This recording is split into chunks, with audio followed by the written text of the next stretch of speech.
Hello, my fellow modeling and tabletop gaming enthusiasts, and welcome to the Mediocre Modeler Show. This week, we're going to get started on the F4U-1A Corsair from Tamiya that we reviewed a few weeks ago. This episode is just going to focus on getting all of the interior spaces constructed and painted. So again, we're going to do this in a series, kind of like the Pacific Sherman build.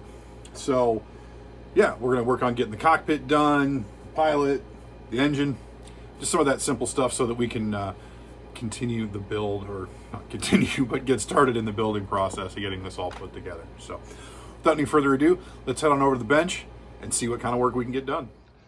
All right, well, here we go. So most of our interior components here, we've got the two halves of the cockpit.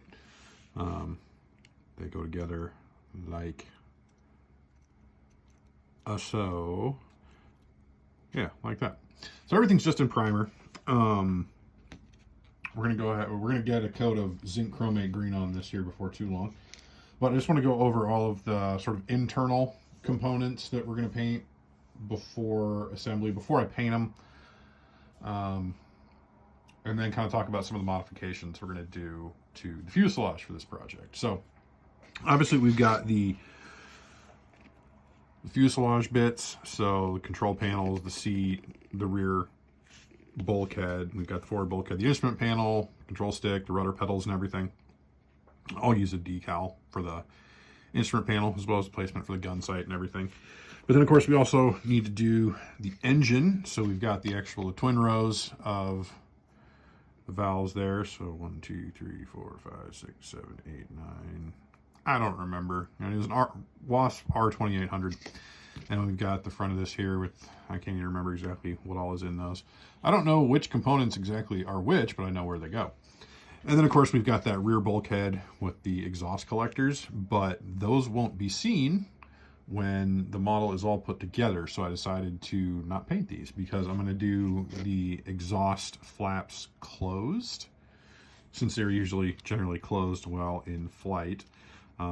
And this piece goes in here and then goes on the fuselage. So I don't need to actually paint these, but you can also see the inside of the engine cowling. So I got to paint that so we can get that with some chromate green. So the engine all kind of fits together like that. The firewall, I mean, some of these pieces have to go in before you get the exhaust flaps there. So yeah, but some other things that did need to be addressed ahead of time regarding the fuselage. So this kit and all of the other boxings of this airplane all have open gear down, gear bay doors open, but obviously in flight they need to be closed. So I had to kind of solve an issue, and you can see here just how it didn't quite solve it. In hindsight, I would have done it a little bit differently, but close enough. Again, this is not a contest piece. It's just a not really even a display piece, just for fun. So I had to modify the tail gear doors to be in the closed position, which required cutting off some tabs and then basically just mounting it. But the thing about it, and as you can see here, the tail wheel kind of sticks out, and there's this little fairing here for the tail wheel. So I had to figure out a way to mount that, because it normally should mount, or it normally mounts along with the tail hook, the arrestor hook. Yeah, it should go very similar to this. So something akin to this. Yeah, so the door would be open, so it wouldn't be an issue. This way I can also remove the tail hook, because land-based Marine Corsairs did not have their arrestor wire hooks most of the time. So what I ended up doing, basically just sticking a glob of milliput in there to hold that in place, kind of put the halves together, figured out where it was fitting about center. It's not quite centered perfectly, but that ought to work. And then, of course, you're really not going to see any of this, but I'll give it a coat of green chromate. Will I? I don't know. This will get painted, obviously. We'll do those because you'll still see the interior. I'll need to look at some references, but I don't know if that hole for one of the antennas is going to stay. I don't know if many 1-1As generally had that, so I need to kind of look at some references and see how exactly I'm going to rig the antenna wiring. One other thing that I did need to figure out is how am I going to mount this? How am I going to mount this when it's in flight or when it's on the display board? Well, I had the idea of just taking a piece of acrylic tubing, and then just running it up through here. And what you can see, I've kind of already marked out where I'm going to remove material to mount that. So what I was thinking is a piece of 10 millimeter acrylic rod, clear acrylic rod, and then just mount it up through here, and then I will just make a case basically that fills this entire cavity behind the cockpit here out of milliput that'll hold it securely in place. So regardless of how the weight's distributed or where the center of gravity is, it will hold it in place the way that I want. So what I ended up doing was taking a circle cutter, marked out at 5 millimeters. So you do it around, you get the full 10 millimeter, create a little template of a piece of paper, stuck it on there, and kind of, you know, judged where it would be. It's not quite perfectly centered, but that's okay. And then I actually traced around it, and I ended up actually using the circle cutter to kind of scribe that circular pattern in there that you can see, and then I'll work that out till it's how I want it to be, till it's wide enough, and then I can work on getting the sort of the mount inside worked up. This I'll try and sand out a little bit more level as best I can, just because that you can see that lip, that black line there is the lip of between the pieces, and as you can see, they don't mate quite perfectly anyway, and they weren't designed to.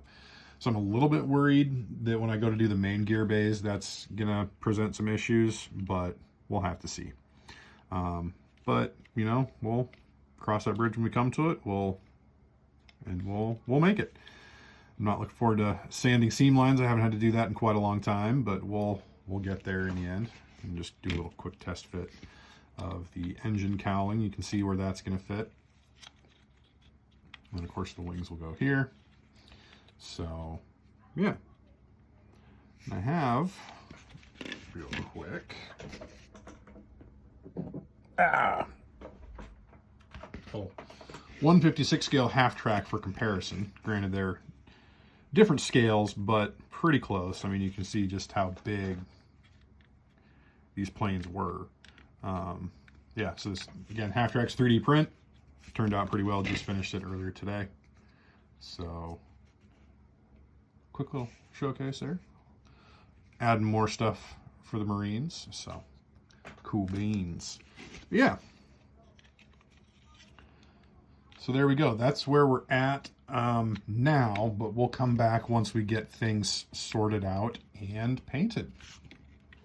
All right, what was just a split second for you actually turned into the better part of the week for me. So we've got all the interior painted up. So we've got the front half of our cockpit here, just a poorly placed decal for the instrument panel. Just did this with some MIG zinc chromate green for all the interior surfaces. You can see here, and then just some black with quick dry brush to kind of pick it out. For the green, I used zinc chromate yellow as a quick little dry brush. Of course, you got to have a pilot figure, the classic, probably at this point 25, almost 30-year-old figure, but got to have a pilot. Just like all my open top vehicles have to have a crew. Well, my plane's gonna have a clear canopy, it's got to have a pilot. Of course, the interior of the cowling, and then of course the engine in front of our engine there. I have to remember to put the little poly cap in there, just like that. A little oil wash on everything, make it look pretty good. Also did some other work here. So we've got the bottom of our cockpit, bottom of our fuselage, as well as the stubs of our wings. You can see I put in the landing gear doors, which again weren't intended to be closed, so there are some gaps, but then I did stick some milliput behind it to help strengthen it a bit, and had to paint this green because that's actually the bottom of the cockpit.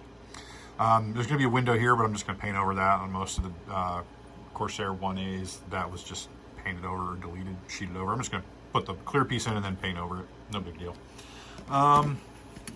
We've got the left half of our fuselage, you can see painted up there.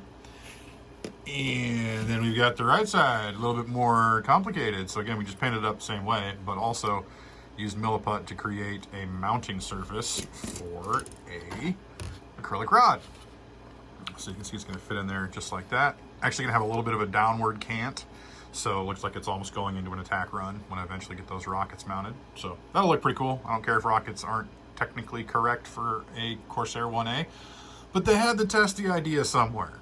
So you figure they had to take a 1A, retrofit it, and see if it would work before they started doing it with the 1Ds. So we're just gonna go that route because it's gonna look cool once I can source some rockets. So yeah, I've done some test fitting. The first iteration of this had to be pulled out because it didn't fit. I couldn't close the fuselage halves, whereas this took a lot more time getting it to fit together. And you can see, you know, it does fit together pretty well. Gonna need to do a few other things here. I had to cut this open for the radio mast. I need to blank this over because I don't think I'm gonna use it. So yeah, just lots of little detail stuff. I don't know how much work I'm actually gonna do with this, but yeah, we'll go from there. So the next step is going to be getting all of this assembled, and that's gonna be kind of fun / bit of a challenge, but we'll get there, we'll make it work, and it's gonna be awesome. So that's all we're gonna do for this episode is just the interior spaces for everything, and then yeah, we'll see you guys down the road for the next installment of the Marine Corsair project. Well, there we have it. So there is the interior of the Corsair all painted up, partially assembled. So obviously the next episode, we're probably going to take a look at just the overall assembly of it up to a certain point. We'll probably finish up the next episode with assembly, and then we'll go on to painting and weathering from there. So maybe a 4-part series. We'll just kind of have to see how things shape up. But yeah, so altogether a pretty easy build, as most Tamiya kits are, although this kit is pushing 30 years old. I think the copyright on some of the sprues is 1998, so we're about 26 years old.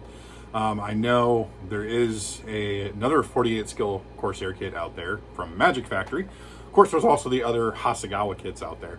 But, you know, as I talked about, I picked up this Tamiya one, and going to go from there. And as I showed you guys in the review video, I also looked at the birdcage Corsair that I did a few years ago, which I kind of wouldn't mind doing another birdcage Corsair. Those look pretty cool. But this is actually the first scale model I've built in, 2 or 3 years now. But so far, things are coming along pretty well. The kit's starting to show its age a little bit. The molds, I wouldn't say, are worn out, but the fit so far, the fit for the interior stuff, just a kind of a little bit of foreshadowing, as you might say.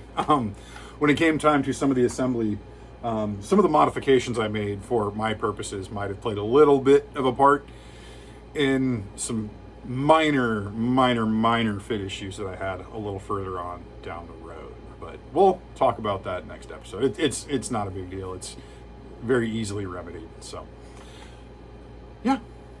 So thank you folks very much for watching. I sure do appreciate it. As always, if you feel so inclined, please like, comment, and subscribe. Leave me any messages or comments you may feel I need to hear. I will read them and try to respond to them. You can find all my social media links in the description. So my Facebook and Instagram links, as well as my Warlord Games affiliate link.